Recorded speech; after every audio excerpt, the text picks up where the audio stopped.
Hello বন্ধুরা, আজকে আমি বাদামের হালুয়া করা দেখাবো। বাদামগুলো আমি 2 ঘন্টা ভিজিয়ে রেখেছিলাম। এবার ছাড়িয়ে নেব, খোলাগুলো সব ছাড়িয়ে নেব। এই দেখুন ভিজে গেছে। এবার একটা একটা করে খোলাগুলো ছাড়িয়ে, সব বাদামগুলো ছাড়ানো হয়ে গেছে। এই দেখুন, এবার আমি মিক্সিতে পিষে নেব। বাদাম আমার বাটা হয়ে গেছে মিক্সিতে। এই যে এবার আমি তৈরি করব হালুয়া। আমি একটু ঘি মাখিয়ে রাখলাম,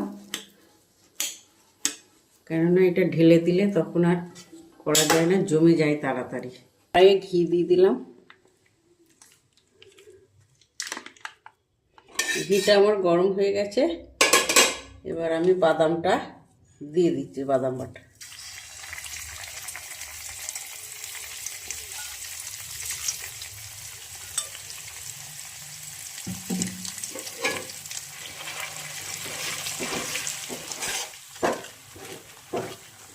আমার বাদামটা ভাজা হয়ে গেছে, একটু ভেজে নিলাম, কাঁচা গন্ধটা চলে যাবে, একটা খুশবু বেরিয়েছে।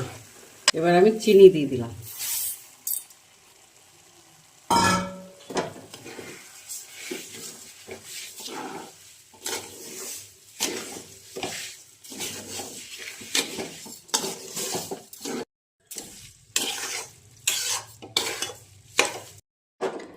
এটা ততক্ষণ পর্যন্ত নাড়াবো যতক্ষণ না চিনিটা গলবে।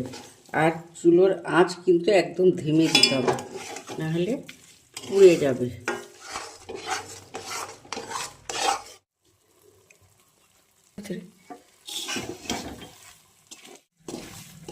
এই দেখুন আমার হালুয়া হয়ে গেছে, বাদামের হালুয়া।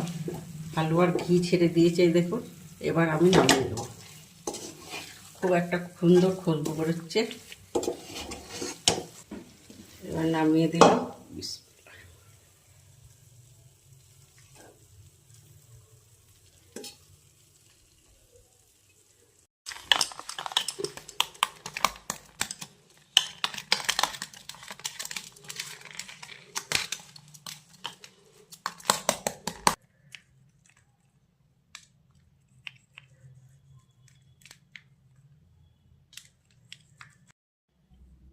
এটা আমি এই বরফি কেটে রাখলাম।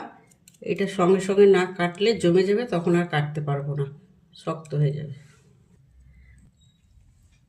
দেখুন বরফি, দেখুন কত সুন্দর বরফি হয়েছে। এরকম করে করবেন, খেতে খুব ভালো।